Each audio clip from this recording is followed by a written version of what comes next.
Eh ben l'ambiance, elle est plutôt à l'insulte en ce moment.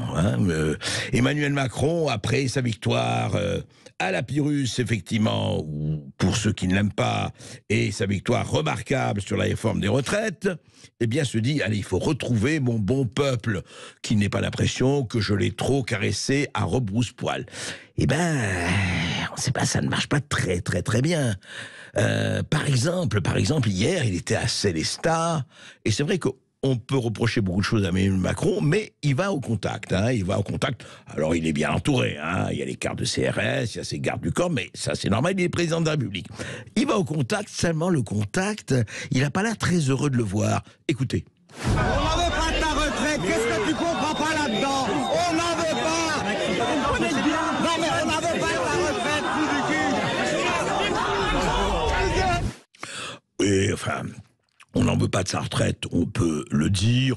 Après, effectivement, l'insulte fondamentale est-elle vraiment nécessaire? Non, je ne crois pas, mais ça ne s'arrête pas là. Il y a vraiment quelque chose qui se passe, et ça se passe partout, ça se passe même pour ses ministres. On le sait, Jean-Noël Barrot, l'autre fois, Jean-Noël Barrot, il voulait se retrouver, je ne sais pas où il devait y aller, mais enfin, il devait aller quelque part, et puis voilà, il n'a pas pu y aller. Et puis, Éric Dupond-Moretti qui annule ses visites.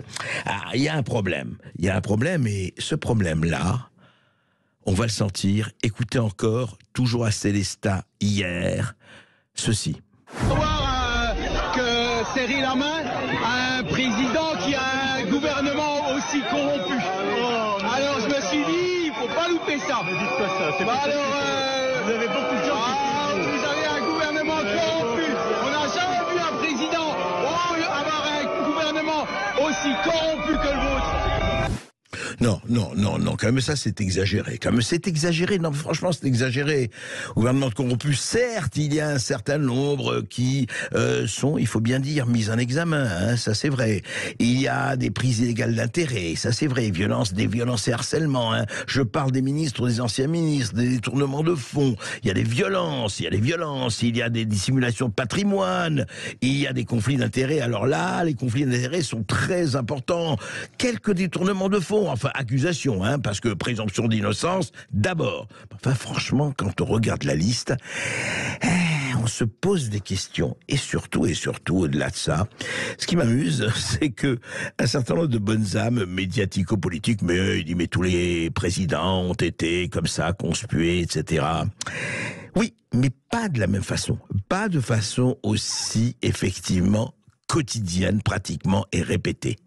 Il y a un vrai problème. Alors, on va me dire, écoutez, ça représente une minorité de la population, celle qui descend.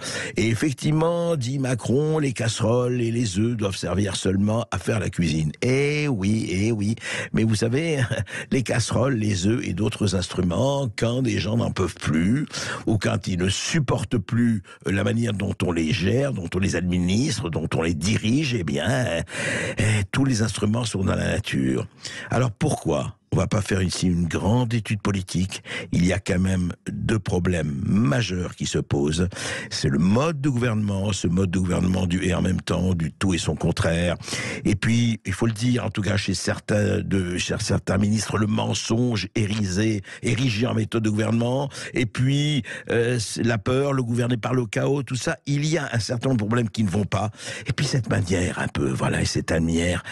franchement reconnue par même les gens qui trouvent que Macron va dans la bonne direction, cette espèce de morgue, cette espèce de mépris en disant, mais vous savez, même si on est totalement contre les antivax, cette manière de dire j'ai envie d'emmerder les non-vaccinés, tout ça quand même finit par peser.